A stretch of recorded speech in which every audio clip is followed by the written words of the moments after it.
The smell of bleach was the first thing people noticed when they stepped into the hangar. It clung to the air, mixed with the faint metallic tang of jet fuel that seemed to have seeped into the concrete decades ago. Overhead, fluorescent lights buzzed in a constant, low hum, a sound you barely noticed after a while, but one that never really went away. Somewhere in the distance, the slow scrape of a mop glided across the floor in a rhythm so steady it could have been mistaken for a heartbeat. That sound belonged to Maeve Carter, the black woman who worked nights alone in a building where everyone else came to dream of the skies. She didn't wear anything remarkable, just a faded Navy janitor's uniform, its name patch hanging on by one stubborn thread. Her cap, always pulled low, hid most of her face, casting her eyes in shadow. People passed her every day without looking twice. That was fine by her. In fact, she preferred it that way. In her 8 years here, no one had really asked where she came from.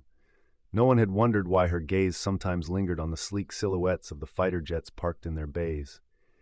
And no one ever caught the way her jaw tightened when a new pilot climbed into a cockpit and fired up the engines. Maeve's life was quiet, routine, predictable. She mopped, she emptied trash, she polished glass canopies until they gleamed under the harsh lights. She worked until her hands ached, and then she went home to a small apartment where the walls didn't carry echoes of roaring engines. But beneath all that quiet, she was hiding something. Something no one in this hangar would ever guess. A past she'd buried so deep, she'd sworn never to let it surface again. It wasn't that she was running from the truth.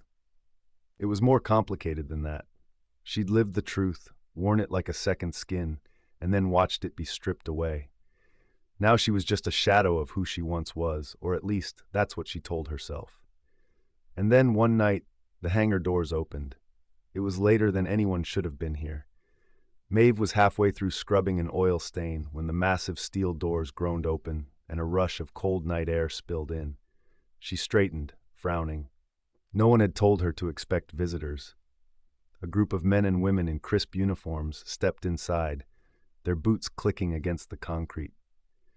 They moved with the kind of authority you couldn't fake, the kind that came from years of training and a certain kind of confidence in life or death situations. At their center was Colonel Reeves, tall, broad-shouldered, with silver hair that gleamed under the lights. Maeve had seen him before, always from a distance, always surrounded by people. Tonight, his eyes swept across the hangar, sharp and searching, until they landed on her. For a second, Maeve froze. She wasn't used to being the center of anyone's attention, let alone his. "You," he said, pointing. "Come here." Her instinct was to keep her head down, to pretend she hadn't heard. But his tone wasn't one you could ignore. Slowly, she set the mop aside and walked toward him. When she reached the group, Colonel Reeves studied her face like he was trying to solve a puzzle. "What's your name?" he asked.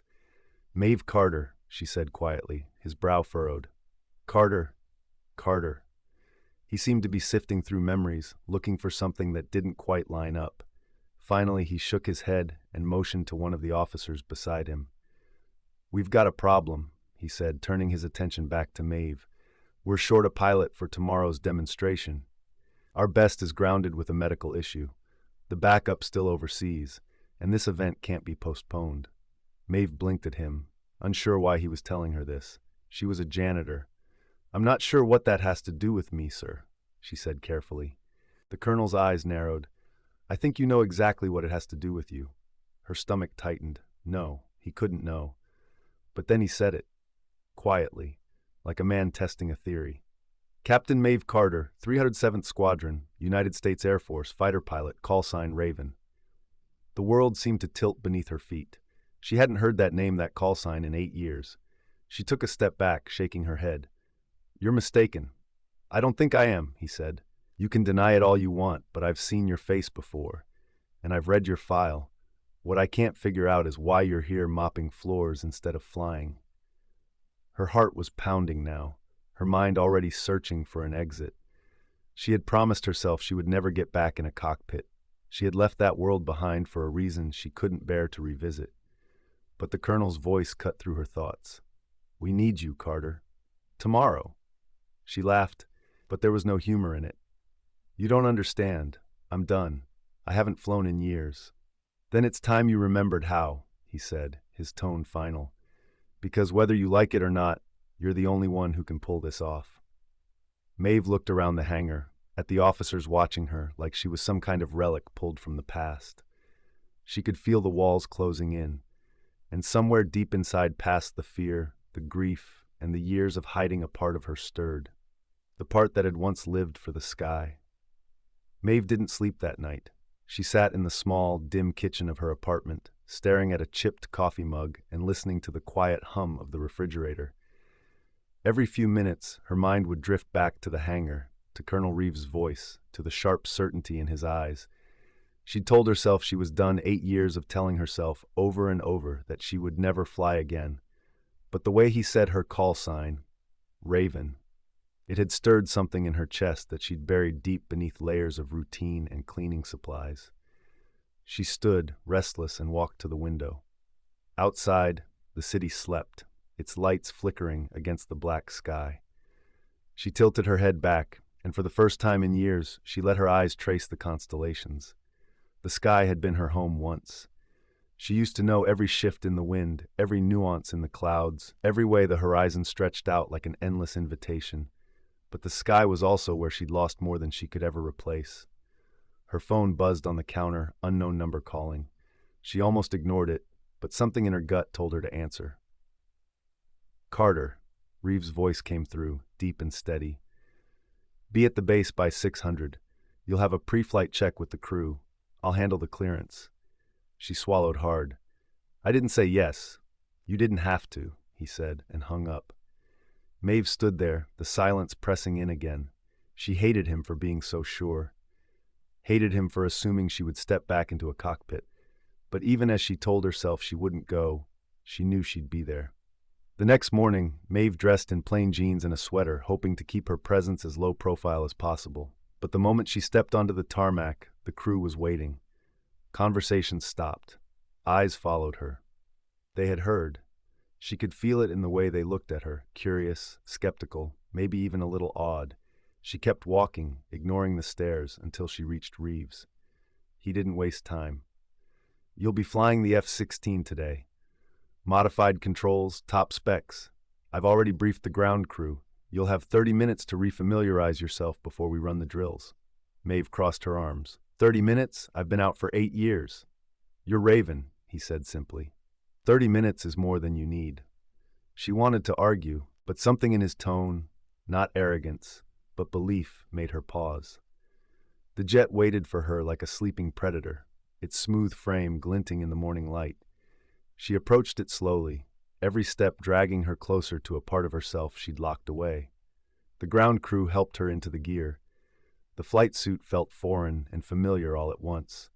The helmet settled over her head, and for a moment she caught her reflection in the canopy glass. It was like looking at a ghost. She climbed into the cockpit. Her hands hovered over the controls, trembling slightly. Then muscle memory took over. Switches, levers, systems checks. Each motion brought a rush of old instincts, sharp and precise. Raven, the voice crackled over the comms, you're cleared for a taxi. The name hit her like a strike to the chest. She took a slow breath, exhaled, and eased the throttle forward. The F-16 rolled down the tarmac, engines rumbling like distant thunder. And then, with a surge of power that roared through her bones, she was airborne. The first few minutes were chaos, airspeed, altitude, and control sensitivity. Her brain screamed at her to be cautious, to remember that she was out of practice. But her body remembered. She banked left, the horizon tilting with her. The clouds reached for her like old friends. The wind wrapped around the canopy, and for the first time in years, Maeve felt weightless. Control, precision, and freedom. But freedom carried shadows, images she didn't want, a call that had gone wrong, a wingman who hadn't made it back, the gut-wrenching sound of static where there should have been a voice. Her breath caught, and the jet wobbled slightly before she steadied it. She heard Reeves in her ear. Still with me, Raven? Still here, she said. Her voice was calm, but her grip on the stick was white-knuckled. They ran maneuvers for nearly an hour in tight turns, rolls, climbs, and dives. Each one stripped another layer of rust from her skills. By the end, her movements were sharp again, her timing instinctive. When she landed, the ground crew erupted in murmurs. Reeves met her at the bottom of the ladder, his expression unreadable. "You haven't lost it," he said simply. She pulled off her helmet, her hair damp with sweat. "I told you I'm not doing this for good. This was one time." His eyes narrowed. "We'll see." What she didn't know, what Reeves didn't tell her, was that this wasn't about a simple demonstration anymore. Something was brewing, and her sudden return to the cockpit wasn't coincidence. Forces bigger than either of them were already in motion, and soon, Maeve's secret past was going to be the only thing standing between safety and disaster. 2 days passed. Maeve tried to slip back into her old routine: mop, bucket, fluorescent lights, and the quiet rhythm of sweeping floors, while the rest of the world raced outside. But the roar of the F-16's engine was still in her head, refusing to fade. She had avoided Reeves since the flight, ducking down side corridors whenever she saw his tall frame in the distance. But she could feel his persistence coming for her. It wasn't the kind that gave up. By the third evening, the call came not from Reeves this time, but from the base's emergency line. "Carter, we've got a situation." Her stomach dropped. "I'm not on active duty." "Not asking you to be," the voice said, clipped and urgent. "We're asking you to save lives. We have an F-22 pilot down over hostile territory. The extraction team can't get close because air defenses are too heavy. The only option is a single pilot run. You're the only one with the skill set for the route." She was silent, not because she didn't understand, but because she understood all too well. This wasn't just a risky mission, it was a near-suicidal one. "I'm a janitor," she said finally. "You're Raven," the voice replied, and the line went dead. Maeve paced her kitchen for nearly an hour, the old war inside her pulling in two directions. One part screamed to stay safe, stay small, stay invisible. The other part that had been born in the cockpit whispered that she could do it, that maybe she was meant to do it. By the time she reached the base, Reeves was waiting on the tarmac, already in his flight gear. "You knew they'd call me," she said. He didn't deny it, "and you came. This isn't a rescue, it's a gamble." "Maybe," he said, "but you're the best gamble we have." The mission briefing was too short for Maeve's liking. The downed pilot was trapped behind enemy lines, in a mountainous region laced with radar and anti-aircraft weapons. The only approach was a narrow canyon that would require split-second maneuvers and absolute control. She listened, every instinct in her body alive. The plan was insane, and yet, it felt like breathing. Within the hour, she was back in the F-16. This time there was no warm-up, no practice, just raw adrenaline. The canopy lowered, sealing her in. The world outside faded to a muffled hum. Inside the helmet, her breathing was steadier than she'd expected. The launch was smooth. She kept low, skimming just above the treetops to avoid radar. The terrain blurred beneath her, a green and brown smear. Minutes stretched, each turn tightened. The canyon walls rose on either side, leaving her barely enough room to maneuver. Static crackled in her ear. "Raven, you've got incoming multiple bogeys, Vector 210. Her heart rate spiked, but her hands didn't hesitate. She banked hard, feeling the G-force press her into the seat. Missiles streaked past, missing by meters. She rolled, dropped altitude, and threaded through the canyon like she'd been born there. Every move was instinct, no thinking, just doing. Then she saw the emergency beacon, flashing through the smoke. The downed pilot was crouched behind a ridge, waving a flare. Maeve swooped in low, the jet's belly almost scraping the rock. "Raven, you've got less than 90 seconds before the next wave," Reeves's voice warned. She didn't answer. Her focus was razor sharp. With surgical precision, she deployed the extraction package, locking onto the pilot's position. Seconds later, she was climbing, banking hard, and punching through the canyon exit just as enemy fire lit up the sky behind her.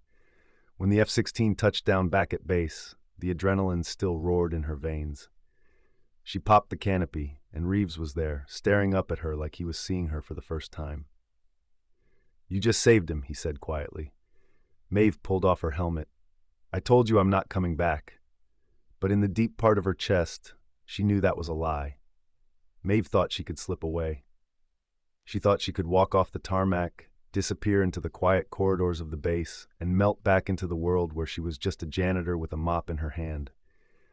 But when she stepped through the hangar doors, she saw the crowd, not just airmen, not just mechanics and ground crew. Reporters, cameras, flashbulbs. Someone had leaked the mission. It was everywhere in a pilot who had flown a suicidal rescue mission and brought a fellow aviator home. And the mystery? It wasn't going to last long. Reeves walked beside her, matching her pace. "You can't run from this," he said. "I've done it for 8 years." Maeve shot back, her voice low. "Not this time. They know your call sign. They know Raven." That name, that old life, hit her like a punch. The call sign wasn't just a nickname. It was the person she'd been before the crash, before the silence, before she quit. The press swarmed. Questions flew like shrapnel. "How long have you been flying? Why aren't you on active duty? What's your real name?" Maeve kept her head down, pushing through the throng until she reached the edge of the crowd. But even there, eyes followed her. Whispers trailed her like shadows. She ducked into the locker room, slamming the door behind her. The sound echoed. Her reflection stared back at her from the mirror, sweat on her brow, adrenaline still burning in her veins, and the old fighter pilot in her eyes. She gripped the sink, knuckles white. "This is why I left," she whispered to no one. Reeves found her minutes later. He leaned against the doorway, arms crossed. "They're not going to let this go. Command wants a debrief, and the brass, they want you back." She laughed, but it wasn't humor. It was disbelief. "I told you, I'm not coming back. I quit." "You never quit," Reeves said, his voice steady. "You hid." The word cut deep, because he was right. That night, Maeve drove home in silence. Every streetlight felt like it was illuminating a truth she'd tried to bury. 8 years ago, she had been the rising star, a decorated fighter pilot, fearless in the cockpit. Until the mission that went wrong, she still saw it when she closed her eyes. The explosion, the sound of tearing metal, the scream of her wingman over comms, and then nothing. They'd told her it wasn't her fault, but in her heart, she believed she'd failed. She grounded herself before they could do it for her. Now the past was clawing its way back. The rescue mission had blown her cover, and the Air Force wasn't just asking politely, they were pushing. Hard. 2 days later, she got the official summons. Maeve Carter was to report for an emergency operational review, and deep down she knew this wasn't about a review. This was about forcing Raven back into the sky. The review was a formality on paper, a neat little stack of documents stamped with military jargon and protocol. But Maeve knew better. When she walked into the operations room, the air was already thick with anticipation. Brass in uniform sat in a semicircle, their eyes sharp, their expressions unreadable. At the far end of the table was General Stanton, a man whose voice could freeze fire. "Carter," he said without looking up from the file in front of him. 8 years off the grid, and you decide to reappear in the middle of a high-stakes rescue mission. Care to explain? Maeve didn't flinch. "It wasn't a decision. Someone was in trouble. I did what needed to be done." "That's exactly the problem," Stanton said, closing the file. "You act like you're still in the cockpit when you're supposed to be pushing a mop." Her jaw tightened. "You dragged me here to scold me?" "No." He leaned forward, eyes narrowing. "We dragged you here to see if the rumors are true. You still have it." The room went quiet. The test came the next morning. A sleek F-22 Raptor waited on the tarmac, gleaming in the early light. Maeve stared at it, every nerve in her body alive. She hadn't been inside a cockpit in almost a decade, but the sight of that fighter still made her pulse quicken. "Simulated combat scenario." Stanton's voice came through the comms as she climbed in. "We'll see how long you last before the rust shows." The canopy sealed shut with a hiss, and the old world rushed back the smell of jet fuel, the hum of electronics, the snug fit of the harness against her shoulders. "Raven, you are clear for takeoff." The call sign made her grip the throttle tighter. Engines roared, the ground blurred, the sky opened, and just like that, Maeve was home. They threw everything at her, multiple bogies approaching from different angles, electronic jamming, missiles locking on. Her movements were instinctive. She danced through the sky like she'd never left, rolling into tight turns, breaking missile locks with maneuvers so sharp that even the observing pilots watching from the control tower started leaning forward. Then came the twist. An unknown aircraft was entering the zone, the controller's voice crackled, unidentified and not responding to hail. Maeve's brows are knitted. This wasn't in the brief. "It's not a drill anymore," Stanton cut in. "We have a real intruder. Take them out before they breach restricted airspace. Her heartbeat spiked. In 8 years, she'd avoided every decision that put another person's life in her hands. But here it was again. She closed in, locking the visual. The intruder wasn't hostile yet. A small, agile fighter, its pilot clearly skilled. They weaved and dodged, almost daring her to keep up. It became a dance in the clouds. One wrong move, and they'd be over restricted territory. One too slow reaction, and they'd escape. Maeve took a deep breath, let instinct take over, and made her move, cutting inside their turn, forcing them to break formation. The intruder turned tail and ran, and the airspace was secured. When she landed, the entire flight crew stood waiting. Even Stanton looked almost impressed. "You still have it," he said quietly. Maybe more than before, but Maeve shook her head. "This doesn't mean I'm coming back." Stanton smiled faintly. "We'll see." Maeve had barely stepped out of her flight suit when two uniformed officers flanked her in the hangar. No words, just a nod toward the corridor. They led her into a smaller, dimly lit conference room. At the far end of the table was a large monitor. On it, a live feed flickered to life satellite images, grainy but urgent. General Stanton's voice came through before his face did. "That intruder you intercepted yesterday?" Maeve's eyes narrowed. "What about them?" "They weren't just testing our airspace. They were mapping it for someone else." A pause. Then the screen shifted to show a massive formation of aircraft, not American, moving in a slow, deliberate path just outside the safe zone. Maeve's gut tightened. "That's a strike formation." "Correct. And they've got someone on their side who flies exactly like you." Stanton leaned forward. "We believe your old rival, callsign Spectre, is leading them." Spectre. The name alone made her blood run cold. 8 years hadn't dulled the memory of their last encounter. A mission gone sideways. A dogfight so vicious it ended with her ejecting over hostile territory. She'd survived, but barely, and she'd sworn she'd never cross paths with him again. Now it seemed fate had other plans. Stanton's voice cut through her thoughts. "We need a pilot who knows his tactics, someone who's beaten him before." "I didn't beat him," Maeve said flatly. "I survived. That's more than most can say." The mission brief was short because time wasn't on their side. The enemy formation was expected to breach within hours. Their goal wasn't to destroy it, was to disable their advance before it escalated into a full-scale conflict. Maeve hesitated only once when they handed her the helmet with Raven painted across the side. Putting it back on felt like slipping into an old skin, one that could either protect her or consume her. Takeoff was a blur. The sky ahead was streaked with dawn, clouds glowing gold at the edges. Somewhere out there, Spectre was already moving into position. As she closed in on the enemy's formation, her radar lit up bogies everywhere, weaving into a defensive screen. But she knew Spectre wouldn't be in the center. He'd be the one circling the edges, waiting for the perfect moment to strike. And then she saw him, sleek, fast, moving with the kind of precision only a predator had. "Hello again, Raven." His voice crackled through her comms, smooth, almost amused. "Didn't think I'd see you flying again." Maeve's grip tightened on the stick. "I don't want to see you at all." "Then catch me if you can." What followed wasn't a dogfight. It was a chess match at Mach 2. Every move she made, he countered. Every maneuver he pulled, she recognized because once upon a time, they'd trained in the same squadron. He cut through the defensive formation, baiting her to follow. And against her better judgment, she did. Clouds swallowed them both, visibility dropping to near zero. Only instinct and radar kept her on his tail. Then, without warning, he looped behind her. Missile lock warning blared. Maeve didn't panic. She killed her speed, letting gravity pull her into a drop, and Spectre shot past overhead. The tables turned. For the first time, she had him. She could end it. One squeeze of the trigger, and it would be over. But instead, she veered off, firing a flare to signal her team. Spectre's laugh echoed through the comms. "Still the same, Raven. You could have finished me."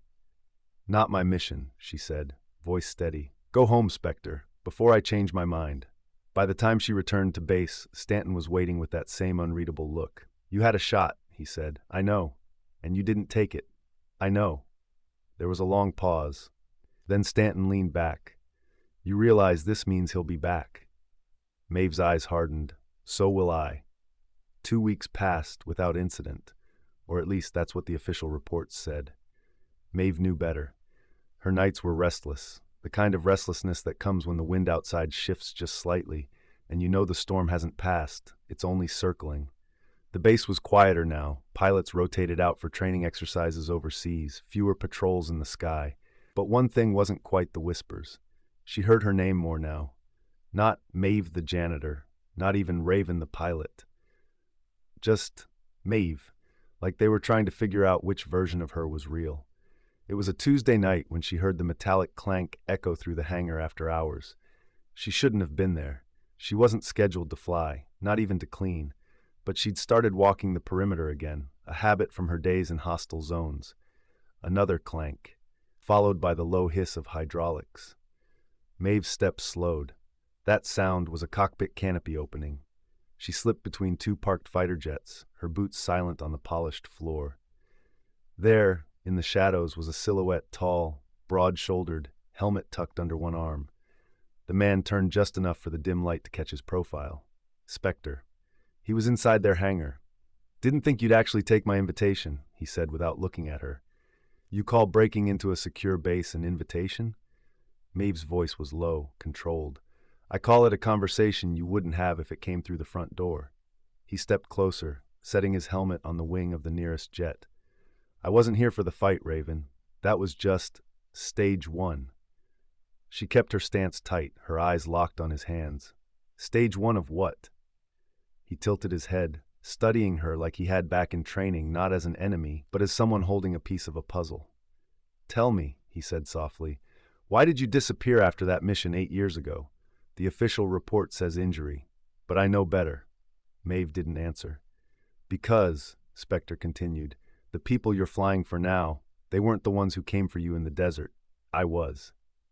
The room felt smaller, the air heavier. Maeve's pulse roared in her ears. He went on. "You think you walked away from that last fight because of your skill? No. You walked away because someone paid for your life with something bigger, and the debt isn't closed." Her jaw tightened. "What do you want from me?" "I want you to know the truth before they use you again," Spectre said. "Because when they do, it won't be against me. It'll be against people you swore to protect." And with that, he slipped his helmet back on, hit the canopy release, and slid into the cockpit of the jet he'd just been inside. Within seconds, the engines roared to life. Maeve didn't stop him. She didn't move at all until the sound faded into the distance. The next morning, Stanton called her in. "Got a security breach last night," he said casually, tossing a file onto the desk. "Witnesses say they saw you near the hangar." Maeve kept her face unreadable. "I was taking a walk. I heard a noise. Didn't see anyone." Stanton leaned back, watching her. "Funny thing, a training jet's missing, but we're not going to make it public. Not yet." Maeve walked out of his office with her stomach knotted, not because of the missing jet or because of Spectre, but because she knew whatever was coming next, the choice of which side she stood on, would no longer be hers alone. That night, Maeve sat alone in her small quarters, the overhead light off, the only glow coming from the muted television in the corner. She wasn't watching it. Her mind was replaying Spectre's words over and over, like a radio stuck on the same haunting frequency. "The debt isn't closed. It won't be against me next time." She wanted to dismiss it, to chalk it up to manipulation, but deep down, something gnawed at her. Because Spectre wasn't wrong about one thing. The story about why she left the cockpit 8 years ago wasn't the whole truth. Her thoughts were interrupted by a knock at her door. 3 knocks, quick, urgent. She opened it to find Corporal Hensley, face pale, eyes wide. "Ma'am, they need you in command. Now." Maeve grabbed her jacket and followed him down the narrow corridor, heart thudding. The moment she stepped into the command center, the tension was thick enough to taste. Multiple screens showed satellite feeds. A cluster of officers stood around the main display, murmuring in clipped voices. General Stanton didn't look up from the map as he spoke. "We've got an unidentified aircraft in restricted airspace. Fast, low, no transponder. And here's the kicker, it's one of ours."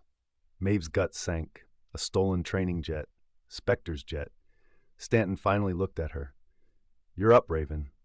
The room went quiet. Maeve froze. "Sir, with all due respect, I haven't flown combat in years. You flew last month, and you flew damn well. You're the only one here who's trained on the older tactical maneuver set." That jet's an older model. If anyone can predict where he's going, it's you. Maeve wanted to argue. She wanted to tell him this wasn't the mission he thought it was. But the weight in Stanton's voice told her the decision was already made. Within 20 minutes, she was in the cockpit of an F-16, the familiar hum beneath her seat vibrating through her bones. She'd told herself for years she'd never be here again. And yet, the moment her hands gripped the throttle, it was like no time had passed. Raven, you don't have to prove anything, she told herself. Just get the job done. The comms crackled. Raven 1, this is command. Targets on Vector 215 moving toward the coastline. Rules of engagement are to intercept and force landing. Repeat, force landing. Maeve took a breath and answered, Copy, command. She banked hard, the horizon tilting until the dark line of the ocean filled her canopy. Her radar pinged where he was. When she closed in, her heart stuttered. Spectre's jet wasn't running evasive maneuvers. He was. Waiting, like he'd known she'd be the one sent. His voice came through on an unsecured channel. Knew it'd be you, Raven. You're making this harder than it needs to be, she replied, keeping her tone steady. Harder for who, me, or for the people who sent you? Maeve gritted her teeth. Land the plane, Spectre. I can't. Not yet. You think you're flying to stop me, but you're flying straight into the proof you've been looking for. What proof? The operation 8 years ago, the one you think you walked away from.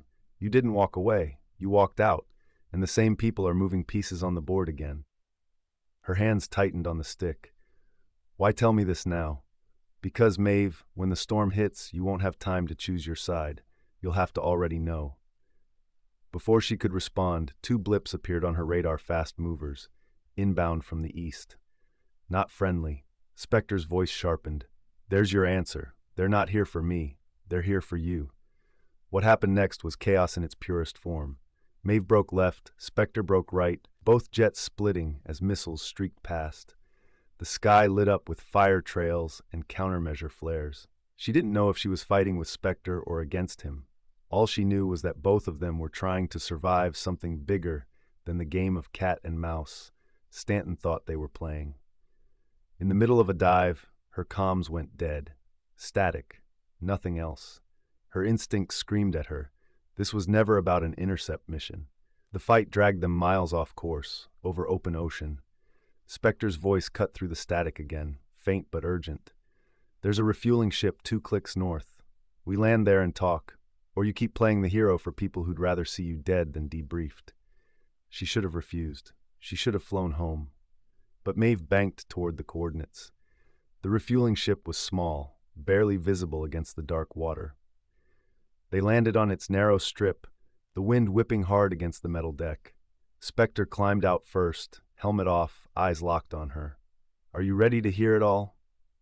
Maeve stepped toward him, her boots loud against the deck. Talk. And there, under the low rumble of the sea and the muted thrum of idling engines, he told her everything. The operation 8 years ago had never been about the mission brief. It had been about her. A black female fighter pilot in a branch where few like her existed and where her rising profile threatened careers. So they buried her under the pretense of injury and quietly reassigned her to the only position where she couldn't make noise with the janitorial staff. Out of the cockpit, out of sight. The attack today was a cleanup. She'd been reactivated only to be placed in the perfect crosshairs.